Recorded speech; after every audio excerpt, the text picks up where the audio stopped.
அரசியலரங்கத்திற்கு வணக்கம். வணக்கம். ஆனால் பல்வேறு செய்திகள் வந்திருக்கு. அதில் ஒரு சில செய்திகள் குறித்து பார்ப்போம். தாவேகா 108 இடங்கள் வென்றிருந்தாங்க. அதில் காங்கிரஸ் ஆதரவு, இன்னும் ஆளுநர் பதவி ஏற்கிறதுக்கான பிரச்சனைகள்லாம் போயிட்டு இருக்கு. இந்த நிலையில் திமுக தன்னுடைய மாவட்ட செயலாளர் இருக்கட்டும், முக்கிய நிர்வாகிகள் கூட அறிவாலயத்தில் ஆலோசனையில் ஈடுபட்டு வர்றாரு. திமுகவுடைய தலைவர் ஸ்டாலின் அவர்கள் எதனால நம்ம தோத்தோம், எதனால தாவேகா வெற்றி பெற்றுச்சு அப்படின்னு சொல்லி ரொம்ப தீவிரமாக ஆலோசனையில் இருக்காங்கன்னு தகவல் வருது. மக்கள் மத்தியில் எதனால திமுக தோத்தாங்கன்னு நீங்கள் நினைக்கிறீங்க? அதாவது திமுக மட்டும் இல்லை, இந்த திராவிட கட்சிகளுக்கு எதிரான பார்வை அப்படிங்கிறது 2009 மக்கள் பார்க்க தொடங்கிட்டாங்க. 2009 தமிழீழத்தில் மக்கள் கொத்து கொத்தா அழிக்கப்பட்ட போது மத்தியில் ஆட்சியில் இருந்தது காங்கிரஸ் கட்சி. அப்போது காங்கிரஸ் அந்த செயலை செய்யும்போது இங்கே தமிழகத்தில் மாநில கட்சியாக ஆளும் கட்சியாக இருந்த திராவிட முன்னேற்ற கழகம் அதை தடுக்க தவறிடுச்சு. பொய்யான வாக்குறுதிகளை மக்கள்கிட்ட கொடுத்து, அதாவது இங்கே இருக்கக்கூடிய மக்கள்கிட்டையும் அங்கே இருக்கக்கூடிய நம்மளுடைய சொந்தங்கள்கிட்டையும் பொய்யான தகவல்களை பாஸ் பண்ணி, இல்லை போர் நின்றோம், அதில் ஒன்றாகாதுன்னே சொல்லி அந்த இனம் அழியப்பட்டதுக்கு காரணம் இந்த திராவிட முன்னேற்ற கழகம். அப்போ 2009 அதோட தாக்கம் 2011 எதிரொலிச்சுது. 2011 திமுக தோத்து அதிமுக ஆட்சிக்கு வருது. 2011 21 வரைக்குமான அதிமுக ஆட்சியோட காலகட்டத்தில் பல்வேறு ஊழல்கள் நடந்துருச்சு. ஏகப்பட்ட ஊழல் குற்றச்சாட்டுகள். அந்த ஊழல் குற்றச்சாட்டில் அம்மையார் ஜெயலலிதா அவர்களுமே கூட சிறைக்கு போனாங்க. அம்மையார் சசிகலா அவர்கள் சிறைக்கு போகிறாங்க. அப்போ 2017 அம்மையார் ஜெயலலிதா அவர்கள் இருந்த வரைக்குமான சிக்கல்கள் இந்த மாதிரி இருந்தது. ஊழல் குற்றச்சாட்டுகளில் நிரம்பி வழிஞ்சது. 2017 அம்மையார் இறந்த பிறகு எடப்பாடி அவர்களுடைய ஆட்சி வருது. எடப்பாடி அவர்களுடைய ஆட்சி வந்த பிறகு 2017 21 வரைக்கும் மக்களுடைய பார்வை எப்படி இருந்துச்சுன்னா, இங்கே இருக்கக்கூடிய ஆளும் அதிமுக பாஜக அரசோட கைப்பாவையாக மாறிடுச்சு, பாஜக உள்ளே வந்துருச்சு. ஏன்னா தமிழகத்தில் பொறுத்த வரைக்கும் மதவாத சக்திகளுக்கு எப்போவுமே இடம் கிடையாது. மதவாத சக்திகளுக்கு எதிரான மனநிலை கொண்டவங்க தமிழ்நாடு. மாமன் மச்சான் அண்ணன் தம்பியாக தான் இங்கே நம்ம எல்லா மக்களோடய பழகிட்டு இருக்கோம். அப்போ மதவாத சக்திகளுக்கு இங்கே ஒரு காலமும் இடம் இல்லை. இதை பயன்படுத்தி இந்த 17 to 21 இந்த வாய்ப்பை பயன்படுத்திக்கிச்சு பாஜக, உள்ள பூந்துருச்சு அப்படிங்கிற பார்வை மக்கள்கிட்ட இருந்தது. அதன் தொடர்ச்சியாக தான் திராவிட முன்னேற்ற கழகம் தலைமையிலான அரசு 2021 ஜெயிக்குது. பல்வேறு பிரச்சாரங்கள் நடத்தியிருந்தாங்க, பல்வேறு போராட்டங்கள் எல்லாத்துக்குமே திமுக களத்தில் இருந்தாங்க, எதிர்க்கட்சியாக செயல்பட்டாங்க. ஆமாம், 2021 முதல் முறையாக ஐயா ஸ்டாலின் அவர்கள் ஆட்சி அமைக்கிறார். அப்போ முதல் முறையாக ஸ்டாலின் அவர்கள் ஆட்சி உட்கார்ந்துருக்கிறாரு. பல மாற்றங்களை எதிர்பார்க்கலாம், நல்ல ஒரு ஆட்சி கிடைக்கும்னு எதிர்பார்த்த மக்களுக்கு அவருடைய அமைச்சரவையிலேயே பெரிய ஏமாற்றம் இருந்தது. ஏன்னா ஊழல் குற்றச்சாட்டுக்கு ஆளாகி இருந்த ஐயா ராஜகண்ணப்பன், ஐயா செந்தில் பாலாஜி, ஐயா அனிதா ராதாகிருஷ்ணன், இப்படி எல்லாருமே ஊழல் குற்றச்சாட்டுக்கு ஆளாகி இருந்தவங்களை அமைச்சரவையில் உட்கார வைக்கிறார். அது மக்கள்கிட்ட பெரிய ஒரு ஏமாற்றமாக இருந்தது. அதன் பிறகு வந்த சூழ்நிலைகளும் பார்த்தீங்கன்னா திராவிட முன்னேற்ற கழகத்தோட ஆட்சிக்கு எதிராகவே இருந்தது. ஏன்னா பல்வேறு அமைச்சர்கள் ஊழல் குற்றச்சாட்டு, முறைகேட்டு குற்றச்சாட்டுக்கு ஆளாகியிருந்தாங்க. உதாரணத்துக்கு ஐயா ஏவா வேலு, KN நேரு அவர்கள், செந்தில் பாலாஜி அவர்கள், மூர்த்தி அவர்கள், இப்படி பார்த்தோம்னா பல்வேறு முறைகேடுகள் வருது. ஆட்சியில் இவங்க சரியில்லை அப்படிங்கிற பார்வை ஒரு வருஷத்துக்குள்ளே வர ஆரம்பிச்சது.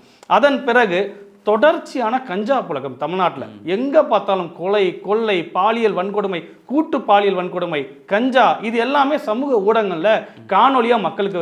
அதிலே பல குற்றவாளிகள் திமுகவினரே இருந்ததாக சொல்லப்படும். ஆமாம், முன்னாடியெல்லாம் ஒரு செய்தித்தாள் எடுக்கிறோம்னா ஒரு மாதத்துக்கு ஒரு தடவை எங்கேயாவது இந்த பாலியல் வன்கொடுமை அப்படிங்கிற ஒரு செய்தி வரும். அப்புறம் வாரத்துக்கு ஒரு தடவை ஆனிச்சு, அப்புறம் தினசரி ஆச்சு, அப்புறம் பக்கத்துக்கு ஒரு செய்தி. அப்போ மக்கள் செய்தித்தாளை பார்க்கும்போதோ இல்லை செய்தி தொலைக்காட்சிகளை பார்க்கும்போதோ அவங்க உள்ளுக்குள்ளார ரொம்ப பயந்த ஒரு மனநிலைக்கு தள்ளப்பட்டாங்க. ஐயோ, நம்ம என்ன மாதிரியான ஆட்சியில் இருக்கிறோம், மக்களுக்கு பாதுகாப்பே இல்லை. ஏன்னா எங்கே பார்த்தாலும் சாராயம் தறிக்கட்டு ஓடிட்டு இருக்கு, கஞ்சா புழக்கம் அதிகமாகிடுச்சு, பெண்களுக்கு பாதுகாப்பு இல்லாத சூழ்நிலை இருக்குது. இப்போ அதிமுக ஆட்சியில் இருக்கும்போது அம்மையார் கனிமொழி அவர்கள் என்ன சொன்னாங்கன்னா, வீட்டுக்கு வீடு விதவைகள் அதிகமாகிட்டாங்க, இந்த அதிமுக ஆட்சியில் சாராயம் ஓடிட்டு இருக்கு அப்படின்னாங்க. இதை நம்பி திமுகவுக்கு வாக்களித்த மக்களுக்கு இவங்க ஆட்சிக்கு எந்த ஒரு டாஸ்மாக்குமே மூடலை. இன்னும் சொல்ல போனால் தனியார் இந்த டாஸ்மாக் இந்த 11 to 11 பார் மணமகிழ் மன்றம் அப்படிங்கிற பேரில் தனியாரோட கண்ட்ரோலுக்கு போக ஆரம்பிச்சது. இது பார்த்தோம்னா காலை 11 மணிக்கு தொடங்கி இரவு 11 மணி வரைக்கும் இருக்கும். வெளிநாட்டு மதுபானங்கள் கிடைக்கும். இப்படி அதாவது இந்த டாஸ்மாக் வரக்கு முன்னாடி தனியார் மதுக்கடைகள் எப்படி இருந்துச்சோ அந்த மாதிரியான ஒரு சூழ்நிலைக்கு மறுபடியும் மக்களை கொண்டாந்து. அது மட்டும் முக்கியமாக குடிமகன்களோட கோபத்துக்கு ஆளாயிட்டாங்க. பாட்டிலுக்கு மேலே 10 ரூபாங்கிறது ஒரு பெரிய பிரச்சனை இருந்துச்சு. ஏன்னா இன்னைக்கு 1 கோடி பாட்டில் ஒரு நாளைக்கு விற்கிது அப்படின்னு புள்ளி விவரங்கள் சொல்லுது. அப்போ 1 கோடி பாட்டில் பயன்பாட்டாளர்கள் இந்த தமிழ்நாட்டில் இருக்கிறாங்க. அப்போ அந்த 1 கோடி பயன்பாட்டாளரும் 1 கோடி முறை தினசரி பாதிக்கப்படுறாங்க. தினசரி 1 கோடி முறை அவர்கள் இந்த 10 ரூபா எக்ஸ்ட்ரா போகிறது அப்படிங்கிற ஒரு பிரச்சனை வருது. இது எல்லாமே திமுக குடும்பத்துக்கு தான் போகுது அப்படிங்கிற மாதிரி மக்கள் பார்க்க ஆரம்பிச்சாங்க. இந்த எக்ஸ்ட்ரா போகிற 10 ரூபாலாம் திமுக குடும்பத்துக்கு தான் போகுது. இதுக்கு வலு சேர்க்கும் விதமாக ஐயா பிடிஆர் பழனிவேல்ராஜன் அவர்களோட ஆடியோ ஒன்று வருது. அப்போ இதை பார்க்கக்கூடிய மக்கள் வந்து இந்த திராவிட முன்னேற்ற கழக அரசுக்கு எதிராக போகிறாங்க. ஏன்னா தினசரி அவர்கள் சந்திக்கக்கூடிய பிரச்சனைகள், இங்கே வந்து சாலை சரியில்லை, போக்குவரத்து சரியில்லை, மக்கள் நல திட்டங்கள் எதுவுமே பெயர் அளவில் தான் இருக்குது. அவர்கள் வைக்கிற பெயர்லாம் அழகாக இருக்கும், அந்த பெயர் மட்டும்தான் நல்லா இருக்குது, திட்டங்கள் மக்களுக்கு கிடைக்கல அப்படிங்கிற ஒரு போக்கு வரும்போது ஒட்டுமொத்த திராவிட முன்னேற்ற கழகத்துக்கும் எதிரான ஒரு சூழல் வருது. இதை வந்து மற்றவங்க யார் பார்த்தாங்களோ இல்லையோ தெரியல, ஐயா ஸ்டாலின் அவர்களோட வீட்டிலேயே அம்மையார் துர்கா ஸ்டாலின் அவர்கள் சொல்லியிருக்கிறாங்க, நீங்கள் இந்த முறை குளத்தூரில் நிற்காதீங்க, சொந்த ஊர் கிடையாது, திருவாரூர்ல போய் நீங்க நின்றுங்க. திருவாரூர்ல அப்பா பிறந்த ஊரு, அவர் வளர்ந்த ஊரு, அதனால திருவாரூர்ல போய் நில்லுங்க நீங்க அவர் சொல்லியிருக்கிறாங்க. ஆனா இவர் என்ன பண்ணிட்டாரு, ஐயா சேகர் பாபு அவருடைய பேச்சை நம்பி இல்ல நான் குளத்தூர்லயே நிக்கிறேன்னு நின்று இன்னைக்கு வந்து 8000 வாக்குகள் வித்தியாசத்தில் தோல்வி அடைஞ்சிருக்கிறாரு. அப்ப இது முழுக்க திராவிட முன்னேற்ற கழகத்துக்கு எதிரான ஒரு அலை தமிழ்நாட்டில் இருந்துச்சு. இல்ல அது மட்டும் இல்லாம பல போராட்டங்கள் நடந்துச்சு. தூய்மை பணியாளர் போராட்டம் இருக்கட்டும், தொடர்ச்சியான போராட்டம், தூய்மை பணியாளர், செவிலியர்கள், மருத்துவர்கள், அரசு ஊழியர்கள், போக்குவரத்து தொழிலாளர்கள், இளநிலை உதவியாளர்கள், இப்படி தொடர்ச்சியா கடந்த ஒரு 1.5 ஆண்டா தலைநகர் சென்னையில போராட்டத்திற்கான இடமாவே சென்னை மாறி பல இதை பதிவு பண்ணி வெளியிட்டு இருந்தோம். ஆமா, இது வந்து நம்மளால பதிவு பண்ண முடியாத அளவுக்கு இருந்துச்சு. ஏன்னா இங்க கிளாம்பாக்கத்துல ஒரு போராட்டம், இங்க சேப்பாக்கத்துல ஒரு போராட்டம், எழும்பூர்ல ஒரு போராட்டம், வள்ளுவர் கோட்டத்துல ஒரு போராட்டம், இப்படி தொடர்ச்சியா போராட்டங்கள். அப்ப இது ஒரு சூழல். 2017 நம்ம முன்னாடியே சொன்ன மாதிரி 2017 சூழல்ல வந்து பார்த்தோம்னா ஐயா ரஜினிகாந்த் அவர்கள் கட்சி தொடங்கலாம், ஏன்னா இங்க ஒரு வெற்றிடம் இருக்கு. ஜெயலலிதா அவர்கள் மறைந்திருந்தாங்க, கலைஞர் அவர்கள் உடல்நலக் குறைவா இருந்தாரு, அந்த சூழலை பயன்படுத்தலாம் அப்படின்னு சொல்லி ஐயா ரஜினிகாந்த் அவர்கள் அரசியலுக்கு வர நினைச்சாரு. ஆனா இன்னைக்கு யாரு வந்து அண்ணன் சீமான் அவரோட அட்வைஸை கேட்டாங்களோ இல்லையோ, அவர் வந்து அதை யோசிச்சு பார்த்துட்டாரு. ஏன்னா அரசியல் என்பது கொஞ்சி குழாவும் மீன்கள் இருக்கக்கூடிய குளம் கிடையாது, அது முதலைகள் நிறைந்த குளம் அப்படிங்கிறத அவர் உணர்ந்து கொரோனா காலகட்டத்தில் அவர் பின்வாங்கிட்டார், வேண்டாம் அப்படின்னு. ஆனா அதன் தொடர்ச்சியா வந்து ஐயா கமலஹாசன் அவர்கள் திமுகவோட செயல்பாடெல்லாம் எதிர்த்து நின்னாரு, டார்ச் லைட்டை கொண்டு டிவியெல்லாம் உடைச்சாரு. ஆனா அவரே அடுத்த தேர்தலில் தாக்கு பிடிக்க முடியாம திமுகவோடய போய் ஐக்கியமாயிட்டார். இப்போ திமுக செயல் வீரர்கள் ஒருத்தரா இருக்கு. ஆமா, அவருக்கு ஒரு சீட்டு கூட கொடுக்காம அவர் வந்து அங்க பலமா வேலை பார்க்கிறாரு. அப்ப இந்த ஒரு சூழலை, திராவிட முன்னேற்ற கழகத்துக்கு எதிராக இருந்த சூழலை ஐயா விஜய் அவர்கள் பயன்படுத்திக்கிட்டார். அதனாலதான் அவர் அரசியலுக்குள்ள வராரு. 2024க்கு முன்னாடி வரைக்கும் அவர் அரசியலுக்கு வர மாதிரிலாம் இல்லை. அவர் ஒரு ஆடியோ லான்ச் ஃபங்க்ஷனுக்கு வருவாரு, பேசுவார், மாசா பேசுவார், முடிஞ்சு போயிடும், அடுத்த படத்துக்கு வருவார். அவருடைய வருமானத்தை பெருக்கிறதுக்கான வேலையில தான் தொடங்கியிருந்தார். 50 கோடி இருந்த அவருடைய சம்பளத்தை 300 கோடி 400 கோடி இப்படி மாற்றுறதுக்கான வேலையை இறங்கியிருந்தார். அப்போ யாருக்குமே தெரியல. இவர் என்ன பண்ணிட்டாரு, இதை பல ஆண்டா வாட்ச் பண்ணியிருக்கிறார் இந்த விஜய். இங்கே இந்த சரியான சந்தர்ப்பத்துக்கு போவோம், ஏன்னா இந்த திமுக அதிமுக வேண்டாம், திராவிடம் வந்து மக்களுக்கு தீங்கானது, 50 வருஷமா நம்மளை ஏமாற்றி ஏற்றி பழிக்கிறாங்க அப்படின்னு அண்ணன் சீமான் அவர்கள் விதைச்ச விதையை அறுவடை செஞ்சிட்டாரு விஜய் அவர்கள். இப்படி தான் திராவிட முன்னேற்ற கழகம் தோல்வியை தடவிருக்கு. இது வந்து தாவேக்கோட வெற்றி கிடையாது, திமுகவுடைய தோல்வி. இந்த பெருத்த தோல்விக்கு பின்னாடி பல்வேறு பிரச்சனைகள் இருக்குது, பல்வேறு நீங்கள் சொன்ன பல்வேறு சிக்கல்கள்லாம் திமுக வந்து தாண்டி வந்து அதை தோற்றுருக்காங்க. அவங்களும் எவ்வளோ ஹேண்டில் பண்ணி பார்த்தாங்க, எவ்வளோ முயற்சி பண்ணி பார்த்தாங்க. ஆனால் அந்த தூய்மை பணியாளர் போராட்டத்தெல்லாம் சேகர் பாபு ஹேண்டில் பண்ணதான் சென்னையில் இவ்வளோ பெரிய தோல்விக்கு காரணம் கூட நம்மளால் சொல்ல முடியும். ஆமாம், அதை வந்து சரிவர அவர் ஹேண்டில் பண்ணல. இப்போ தூய்மை பணியாளர் வந்து தொடர்ச்சியாக மழையில் ரோட்டில் படுத்திருந்து கஷ்டப்பட்டுட்டு இருந்தாங்க. அவங்களுக்கான தீர்வை கொடுக்காத இந்த ஆட்சியாளர்கள் அவங்களுக்கான கழிவறையை கூட பூட்டி வச்சு அரகாட்சத்தில் ஈடுபட்டாங்க. இதையெல்லாம் மக்கள் பார்த்துட்டு இருக்காங்க. ஏன்னா இன்னைக்கு வந்து உள்ளங்கையில் உலகம் இருக்கு, எங்கே என்ன நடந்தாலும் உடனடியாக மக்களால் பார்க்க முடியுது. செய்தி சேனலை பார்க்காதவங்க கூட இன்னைக்கு சோசியல் மீடியா வழியாக செய்திகளை பார்க்குறாங்க. அப்போ மக்களுக்கு இதோட தாக்கம் அதிகமாக தெரிய வருது. இதை ஆட்சியாளர்கள் சரியாக அவங்க வந்து கணிக்கலை. மக்களுக்கான போராட்டங்களை உடனடியாக போய் தீர்வு செய்யணும், அவங்களுக்கான அடிப்படை உரிமைகளை உடனடியாக கொடுக்கணும். அதாவது சம வேலைக்கு சம ஊதியம் கூட கொடுக்கல. இதெல்லாம் வந்து மக்கள் மத்தியில் காமனாக பார்க்குறாங்க. ஆமாம், என்னப்பா 2 பேரும் ஒரே வேலை பார்க்குறாங்க, ஒரே சம்பளத்தை கொடுக்காம இப்படி ஏமாத்துறாங்களே, இப்படி பல்வேறு இதை நம்ம சொல்லலாம். அரசு ஊழியர்களோட போராட்டமாகட்டும், செவிலியர்கள் போராட்டமாகட்டும், அவங்களோட நியாயமான கோரிக்கைக்கு போராடினாங்க. அதை இந்த ஆட்சியாளர்கள் உடனே செவி சாய்க்காம அவங்கள ஒடுக்கிற வேலைகளை பார்த்தது தான் இப்படி அவங்க ஒடுங்கி போயிருக்கு. இவங்க காதை மூடினாங்க, இப்போ மக்கள் காதை மூடிக்கிட்டு. ஆமாம், அதுதான் நடந்திருக்கு. ஆனால் அடுத்ததாக வந்து காங்கிரஸ் வந்து தாவேக்காவுக்கு ஆதரவு தெரிவிச்சிருந்தாங்க. இந்த நிலையில் தாவேக்காவில் இருக்கிற பல முக்கியமான நிர்வாகிகள் எல்லா கட்சி வீட்டிலையுமே போய் எங்களுக்கு ஆதரவு தெரிவிங்க, எங்களுக்கு ஆதரவு தெரிவிங்கன்னு கேட்டுட்டு வராங்க. அந்த நிலையில் நேற்று வந்து பே சண்முகம் அவர்கள், சிபிஎம்மோட தலைவர் பே சண்முகம் அவர்கள் வந்து சந்திச்சிருந்தாங்க. சிபிஐயோட தலைவரையும் சந்திச்சிருந்தாங்க, திருமாவளவன் அவர்களையும் சந்திச்சிருந்தாங்க. விசிக தலைவர் திருமாவளவன் அவர்கள் வந்து நாளைக்கு முடிவு எட்டப்படும் சொல்லியிருக்காங்க. இன்றைக்கு வந்து சிபிஎம்மோ சிபிஐயோ முடிவு எட்டும்னு சொல்லியிருக்காங்க. தாவேக்காவுக்கு ஆதரவு கொடுப்பாங்கன்னு நினைக்கிறீங்களா, இல்லை ஆதரவு கொடுக்க மாட்டாங்கன்னு நினைக்கிறீங்க? இல்லை, அதை வந்து 2 தரப்புமே, இப்போ கம்யூனிஸ்ட் ஆகட்டும் இல்லை விசிக ஆகட்டும், இன்று மாலை 5 மணிக்கு நாங்கள் முடிவை சொல்கிறோம் அப்படின்னு சொல்லியிருக்கிறாங்க. இதை நம்ம எப்படி பார்க்கணும்னா, இப்போ கம்யூனிஸ்டோட நிலைப்பாடு எப்படி இருக்க போகுது? வாச்சாத்தி படுகொலைக்கு முக்கியமான சூத்திரதாரி ஐயா செங்கோட்டையன் அவர்கள் அப்படிங்கிறது எல்லாருக்குமே தெரியும். அந்த காலகட்டங்களில் இப்போ இந்த கூட்டணி பேச்சுவார்த்தை நடத்துறாலே ஐயா சண்முகம் அவர்கள் அவரை கொலை செய்ய பார்த்தாங்க இந்த செங்கோட்டையன் தலைமையிலான டீம் அப்படிங்கிறது அவருடைய குற்றச்சாட்டா இருக்குது. அவரே பல நேர்காணலையும் அது தெளிவுபடுத்திக்கார். அப்படி இருக்கும்போது இன்னைக்கு தாவேகாவோட ஆட்சி அமைஞ்சிருச்சு அப்படின்னா மூத்த அரசியல்வாதி இருக்கக்கூடிய செங்கோட்டையன் அவர்கள் முக்கியமான அமைச்சரவை கொடுப்பாங்க. அவருடைய அமைச்சரவைக்கு கீழே தான் இந்த ஆட்சி இருக்க போகுது. இதை கம்யூனிஸ்டுகள் ஏத்துக்கிறாங்களா, இல்ல இத்தனை ஆண்டுகள் ஆயிடுச்சு மக்கள் மறந்துருப்பாங்க அப்படின்னு அவங்களும் மறந்துட்டாங்களா, இந்த கேள்வியை நம்ம முன்வைக்கிறோம். அதே மாதிரி விசிகா, இப்ப விசிகாவோட இந்த ஒரு வீழ்ச்சி இருக்கு பாத்தீங்களா, 8 இடங்கள்ல நின்று வெறும் 2 இடங்கள் தான் ஜெயிச்சிருக்காங்க. இதை வந்து தேர்தலுக்கு முன்னாடியே அண்ணன் திருமாவர்கள் பல இடத்துல பதிவு பண்ணியிருக்கிறாரு. நான் இந்த உங்களுக்காக நான் கடினமா கஷ்டப்பட்டிருக்கேன், வாழ்க்கையே தியாகம் பண்ணியிருக்கேன், உங்களெல்லாம் படிக்க வச்சேன், ஆனா நீங்க எல்லாம் இப்படி நடிகருக்கு பின்னாடி போறீங்களே அப்படின்னு அவர் ரொம்ப ஆதங்கப்பட்டு பேசியிருந்தார். அது ஒருபடி மேல போய் விஜய் வந்து RSS உடைய குழந்தைன்னு சொல்லி திரும்ப ஆமா அதை தான் சொல்ல வரேன். அதாவது RSS ஓட குழந்தை தான் விஜய் அப்படின்னு அவர் சொல்லியிருந்தாரு.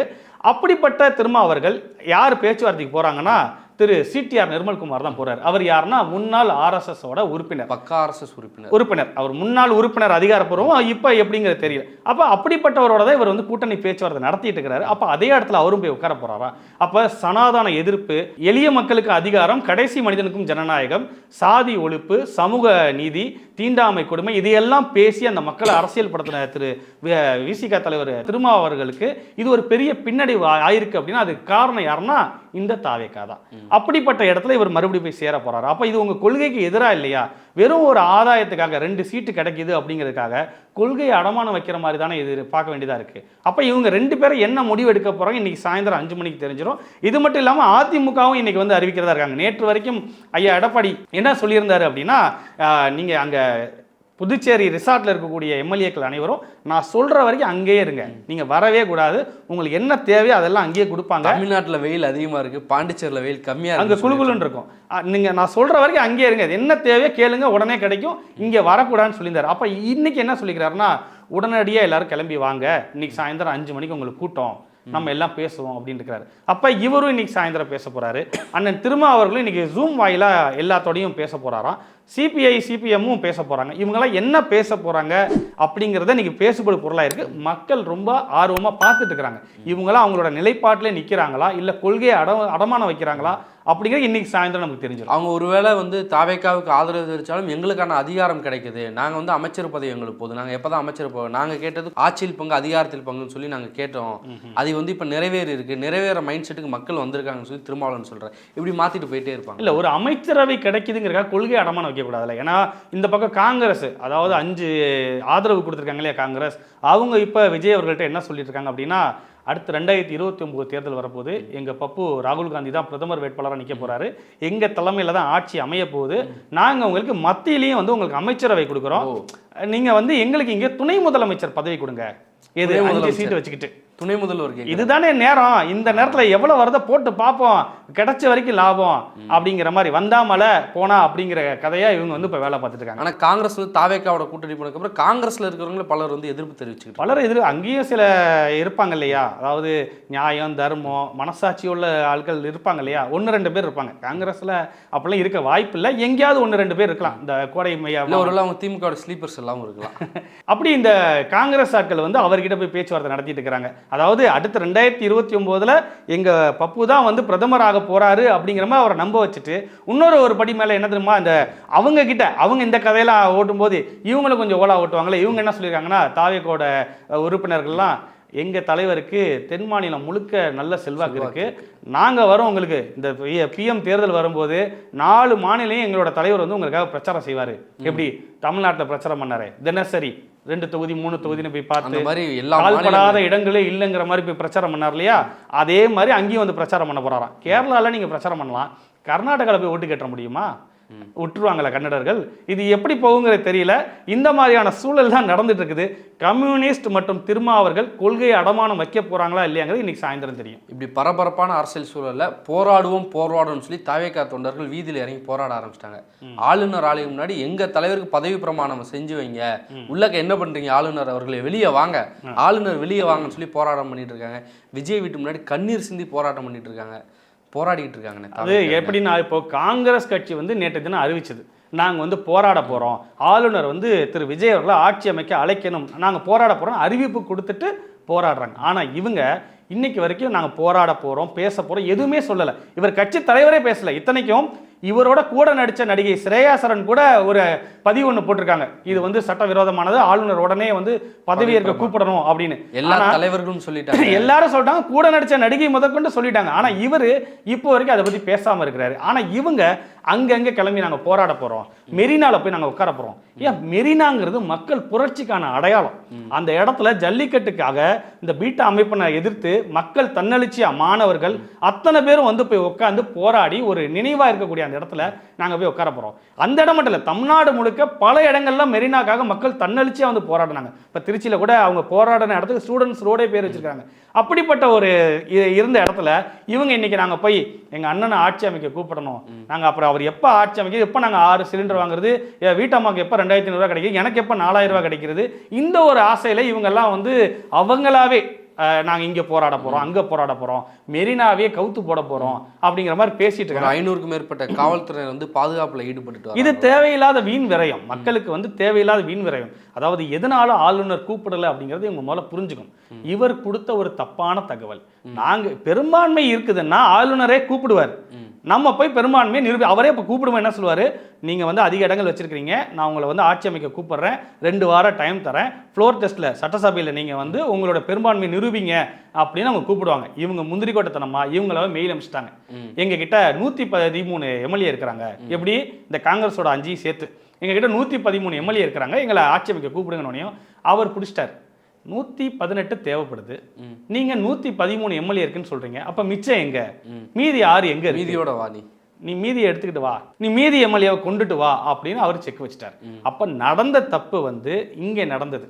அதாவது இவங்களுடைய கம்யூனிகேஷன் மிஸ்கம்யூனிகேஷன் நடந்திருக்கு, சரியான தகவல் இல்லைங்கன்னா ஆளுநர் பிடிச்சிட்டார். ஏன்னா அவர் அங்கே கேரளாலையும் அங்கே வேலை பார்த்தாகணும், அவர் 2 ஸ்டேட்டை பார்த்துட்டு இருக்கிறாரு, அவர் சும்மாலாம் கிடையாது. அதனால அவர் என்ன சொல்றாரு, நீ மொத்த பட்டியல எடுத்துருவா, அதுக்கப்புறம் நான் உனக்கு பதவி பிரமாணம் செஞ்சு வைக்கிறேன். ஆனால் ஆளுநர் செய்யறது சட்டத்துக்கு புறம்பானவர்னு சொல்லி பல வழக்கறிஞர் சொல்லிட்டு இருக்காங்க. இவங்க செய்யல, இவங்க இந்த மாதிரி ஒரு தகவல் அங்கே கொடுக்கலன்னா ஆளுநர் செய்யறது சட்டத்துக்கு புறம்பானது, அவர் உடனே ஆட்சி அமைக்க கூப்பிட்டுருக்கணும். இவங்க எதுவுமே செய்யாம இருந்து அவர் வந்து கூப்பிடலை அப்படின்னா நம்ம கேள்வி கேட்கலாம். இவங்க தான் மெயில் அனுப்பிச்சிட்டாங்களே, அங்கிருந்து அதிகாரப்பூர்வமான அறிவிப்பே வந்துருச்சு, நீங்க பெரும்பான்மையை நிரூபிச்சதுக்கு அப்புறம் நான் கூப்பிடுறேன் அப்படின்னு. ஏன்னா இவங்க சொல்லிட்டாங்க, என்கிட்ட 113 இருக்கு, என்னை கூப்பிடுன்னு சொல்லுமா, அவர் கேட்பாங்களே மீதி எங்கப்பா, மீதி என்கிட்ட கணக்கு கட்டு நான் உன்னை கூப்பிடுறேன்ட்டார். இந்த தப்பு தான் நடந்திருக்கே தவிர வேற ஒன்றும் நடக்கல. இதுக்காக நாங்கள் வந்து போராட போறோம். யாரை எதிர்த்து போராட போறீங்க? முதல்ல உங்க தலைவரை பேச சொல்லுங்க, என்ன நடந்துச்சுன்னு மக்கள்கிட்ட தெரிவிக்க சொல்லுங்க, அதன் பிறகு நீங்க போராடுங்க. ஆனால் அடுத்ததாக வந்து இந்த தேர்தல் முடிவுகள்லாம் பார்த்தோம். ஆனால் ஒரு தேர்வோட முடிவு வந்து இன்னைக்கு வெளியா இருக்கு. +2 மாணவர்களோட தேர்வு வந்து முடிவுகள்லாம் வெளியா இருக்கு, சந்தோஷமா இருக்கு பார்க்கறதுக்கு. ஆமா, வழக்கம் போல நம்ம காலத்துல இருந்து இப்போ வரைக்கும் பெண்கள் தான் அதிகமான அளவில் தேர்ச்சி பெற்றிருக்கிறாங்க. இது நம்ம ஆரோக்கியமான விஷயம். ஏன்னா பெண்கள் படிக்கணும், மேலே வரணும். அதே மாதிரி 95.20% மாணவர்கள் தேர்ச்சி அடைஞ்சிருக்காங்க. ஏன்னா இப்போ நடந்தது, இவங்களோட தேர்வு நடந்தாலும் இந்த தேர்தல் சமயத்தில் பல்வேறு இடையூறுகள் அவங்களுக்கு இருந்துச்சு. வீட்டில் படிக்கும் போதோ இல்லை பள்ளிக்கு செல்லும் போதோ பல இடங்களில் இந்த பரப்புரையினால அவங்க இடையூறில் பாதிக்கப்பட்டிருப்பாங்க. அப்படி இருந்தும் 95.20 மாணவர்கள் தேர்ச்சி பெற்றிருக்கிறாங்க. அதுலேயும் குறிப்பாக 83 மாணவர்கள் தமிழில் 100க்கு 100 வாங்கியிருக்கிறாங்க. இது வந்து ஒரு ஆரோக்கியமான போக்கு தான். 83 இல்லை, அத்தனை மாணவர்களும் தமிழில் 100க்கு 100 வாங்கணுங்கிறதா நம்மளுடைய எண்ணம். தேர்ச்சி பெற்ற மாணவர்களுக்கு வாழ்த்துக்கள். ஏன்னா இளைய தலைமுறை நீங்கள் படிப்பில் கவனத்தை செலுத்தணும், அதிகாரத்தை தொடரணும் அப்படின்னு நீங்கள் ஆசைப்பட்டீங்கன்னா படிப்பின் மூலமும் அதிகாரத்தில் வர முடியும். அவர்களுக்கு நம்மளுடைய வாழ்த்துக்கள். பல்வேறு செய்திகள் குறித்து பார்த்தோன்னா மீண்டும் நாளைய தினம் அரசியல் அரங்கத்தில் சந்திக்கும் வரை நன்றி. நன்றி. சாட்டை எடுத்து நாட்டை திருத்து.